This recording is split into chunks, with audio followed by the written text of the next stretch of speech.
Welcome, ladies and gentlemen, to Autism Fridays with Christopher Cleveland. Hello and welcome back to Autism Fridays with Christopher Cleveland. I'm your host, Christopher Cleveland. In local news, we have had close to 15,500 total COVID-19 hospitalizations in the state of Utah and a total of nearly 835,000 vaccinations in the state as well.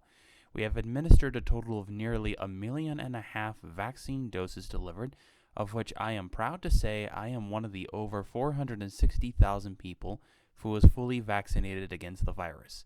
Additionally, the aforementioned nearly 835,000 people are the ones who have received at least their first dose within the state of Utah, not including people like my father who went out of state to take their vaccination. This brings the total administration count in the state of Utah to over 1,262,000 doses administered. In Grant County, approximately 80% of all school district staff have become fully vaccinated, last I checked, with the remainder either on their way to it or not taking it because of medical reasons that make it so they can't. In fact, I can only think of about 5 people in our system that might have flat out refused at the very most. I am also pleased to say that almost everyone I've interacted with has at least received their first dose by now, or else is fully vaccinated like I am. I myself experienced really bad back and joint pain when I received my second shot, but otherwise I was fine. In essence, there is indeed hope and light at the end of a very dark tunnel, though indeed I could see how and why we won't bask in that light until 2022. With this said, I also want to discuss a structure change I'm making to the podcast in the interest of keeping things beneficial for everyone. More on that after this break.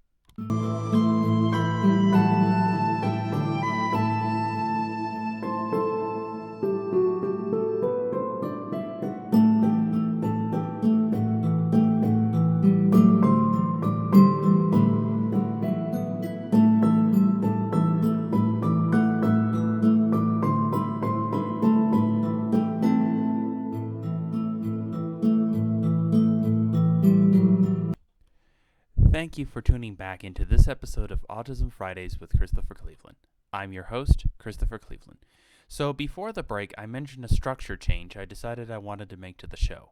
Simply put, this is an alternative to the questions section in the event that there are no questions for this week's episode.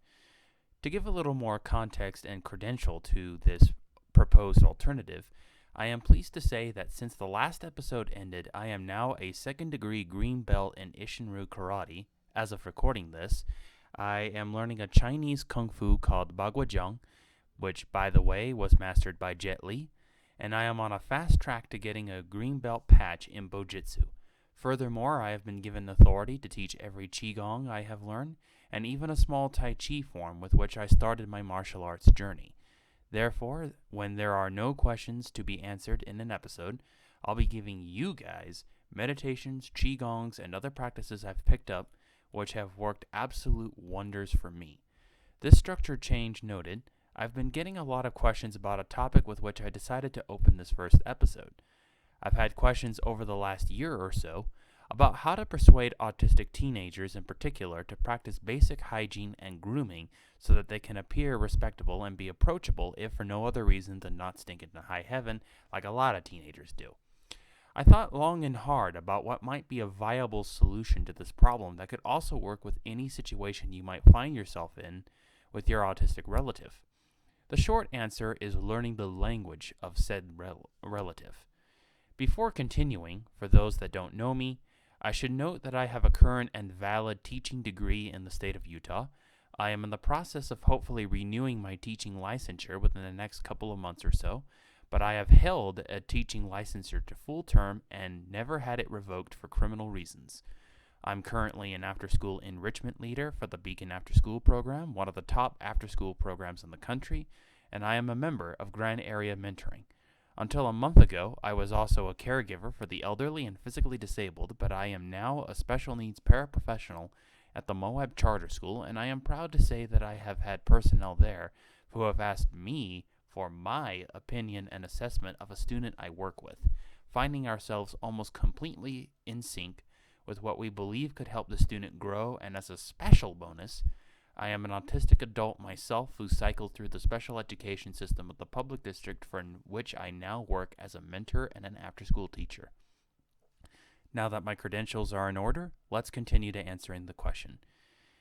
There's a pressure felt by millions of autistic people, and I'm sure non-autistic people who have a mental disorder of any kind as well, to conform to a convention or way of life that can appear cold, uninviting, and even downright cruel. Worse still, there is no change in the collective language of how we try to entice these people into abiding by even the conventions that actually make sense, such as basic hygiene. How many times have you or someone you know found yourself telling an autistic relative that they have to do this or that, but never actually given a reason even if they worked up the courage to ask why? In short, learn the language with which your child or other relative communicates so that these conventions can be viewed for the more sensible practices that they are.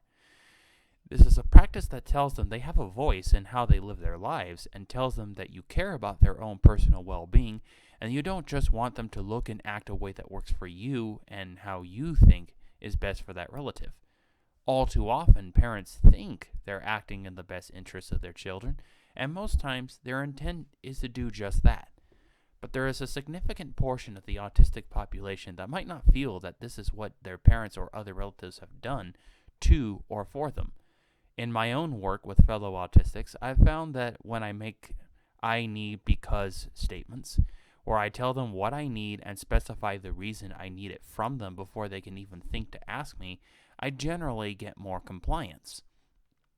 Furthermore, I do so in a manner where they can trust me with questions about certain conventions that go beyond hygiene, and I can say that I disagree with this or that moral for the reasons that I do. That and that even if I tell them what I think, they don't have to adopt my way of thinking just to appease me. They can completely disagree with me as long as they fully know and understand my viewpoint first as a part of forming their own.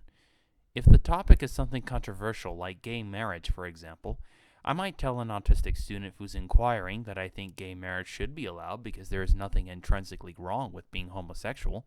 You just love someone that's the same gender as you enough to marry them. Statements that tell you what you need from them and what you think as well as why, all while keeping calm and intelligent while you speak, will help you attain results in just about anything that they might want. After all, learning their language is key to them learning that they are valued, they are loved, and that this world has a place for their wonderful, unique talents. But that there are areas in which they will have to compromise with the rest of society, if only to have a bigger platform on which to have their voices heard after a while.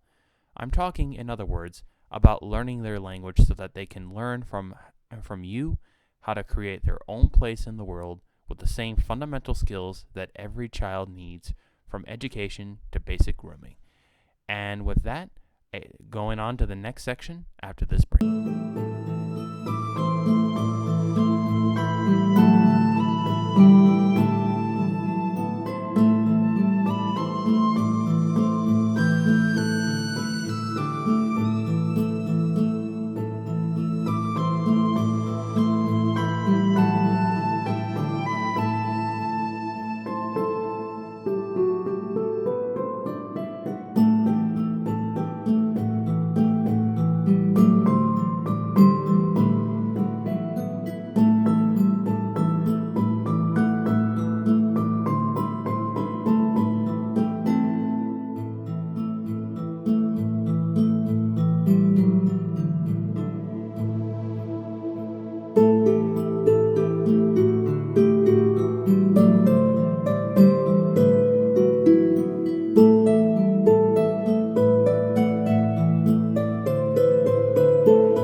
Thank you so much for tuning back into Autism Fridays with Christopher Cleveland.